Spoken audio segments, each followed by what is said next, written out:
Palo Alto studio connecting Silicon Valley and Wall Street. I'm John Furrier, coaching the team here with Dave Vellante, my co-host.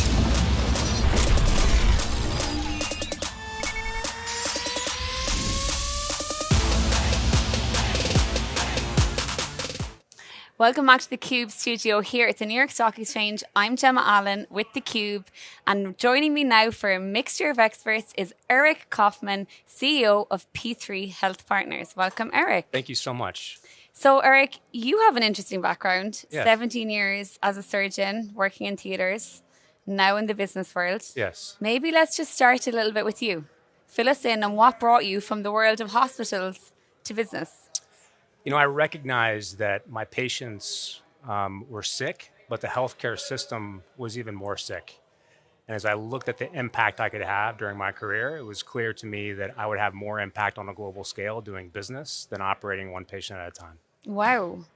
P3 Health Partners. You're with this company 2 years, CEO.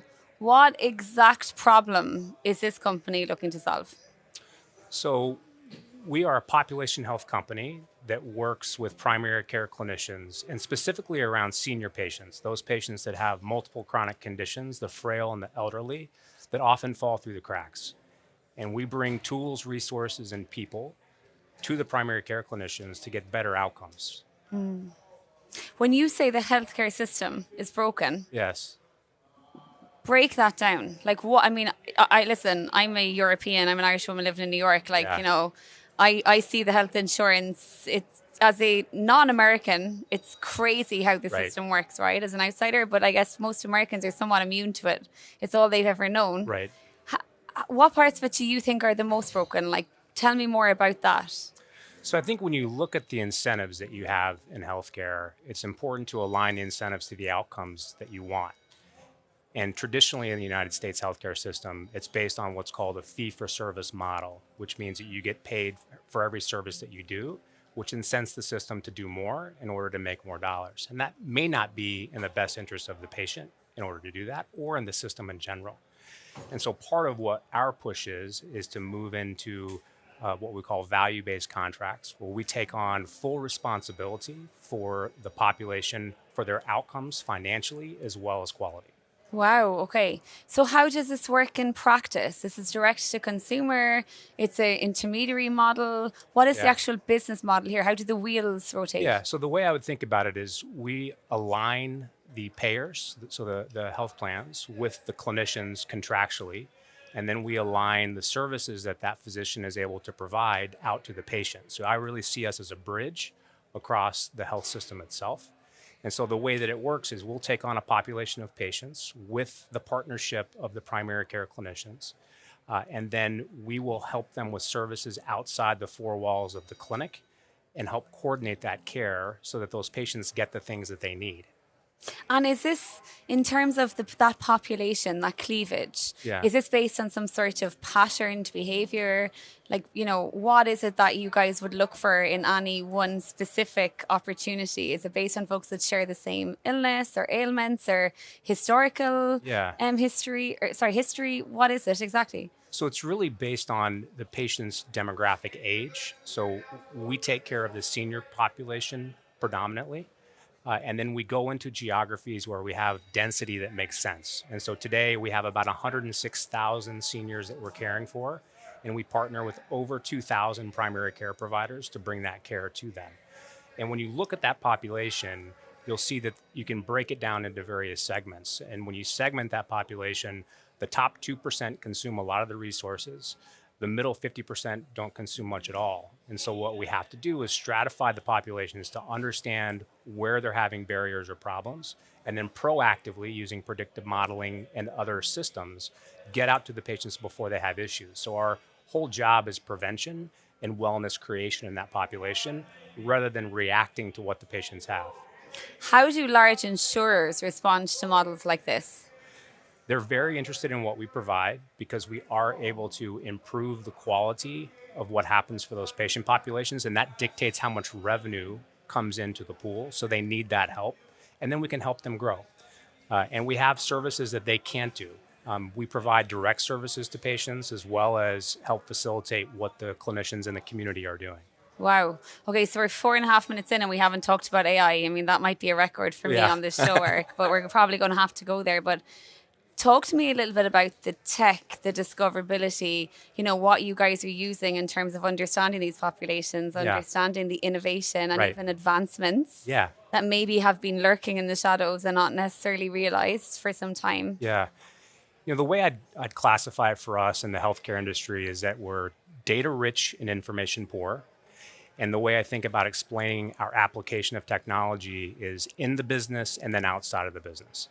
And so when I think about internal teams, we're using predictive modeling and AI to help the teams be able to identify which patient populations may have a certain condition or a rising risk patient. And then we're also providing a point of care tool technologically out in the field for the primary care clinicians so they can surface those insights and use those insights. And then we have outreach capabilities that we do using AI directly to patient populations. And that's getting more and more interesting as the technology evolves. And is that like in the telehealth space? What does the actual UX look like on that?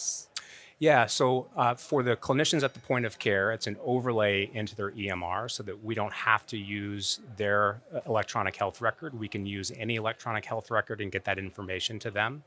In terms of what the patients experience, they experience it more like an analog system. So they're picking up their telephone and they're talking to an agent on the other end. A company that we're using, it's just been phenomenal, is called Attune. And they have the ability for us to use agents to call patients to do outreach, do manual work that we used to have to do manually, automate that, and then improve the overall outcomes for those patients using that information. So I'm trying to imagine a day in your life, right? I imagine it must have a large partnership ecosystem, a company like yours. How does that work? Is that constantly evolving? Do you guys have kind of long-term bets? Yeah. And how, I guess, are those worlds of like partnerships, and your kind of direct company converging in the innovation space? Right. So I think in terms of the partnerships that we have, we partner both with the payers, the health plans, as well as with the providers in the communities that they're serving. So there's a couple of different stakeholders that we have. Our primary customer is the primary care physician, because ultimately it's their patients that we're helping with. Wow. And it's so interesting on the primary care physician side of it, because like I said earlier, in Europe, that one doctor is kind of like your everything, right? Your quarterback, That right? doctor knows more about you than most. Right. In the US, the system is quite fragmented. Folks see, there's so many specialists for so many different challenges or problems that it can sometimes seem, I'm sure, like quite overwhelming. Yeah, and I'll give you some sobering statistics. So in the United States, the profession with the highest suicide rate in the country is physicians, and it's almost 2x the general population. Female physicians can be as much as 400% higher than the general population of women in this country. We're projected to have a PCP shortage, a primary care shortage of up to 40,000 PCPs by 2034, and we have an aging population with more chronic conditions. So we need AI to be able to help us augment what the clinicians are able to do. Most PCPs in our country have about 2,000 to 3,000 patients they're caring for at any one time, and they don't have access to the information that helps them manage that population like they need to. And that's really where technology steps in.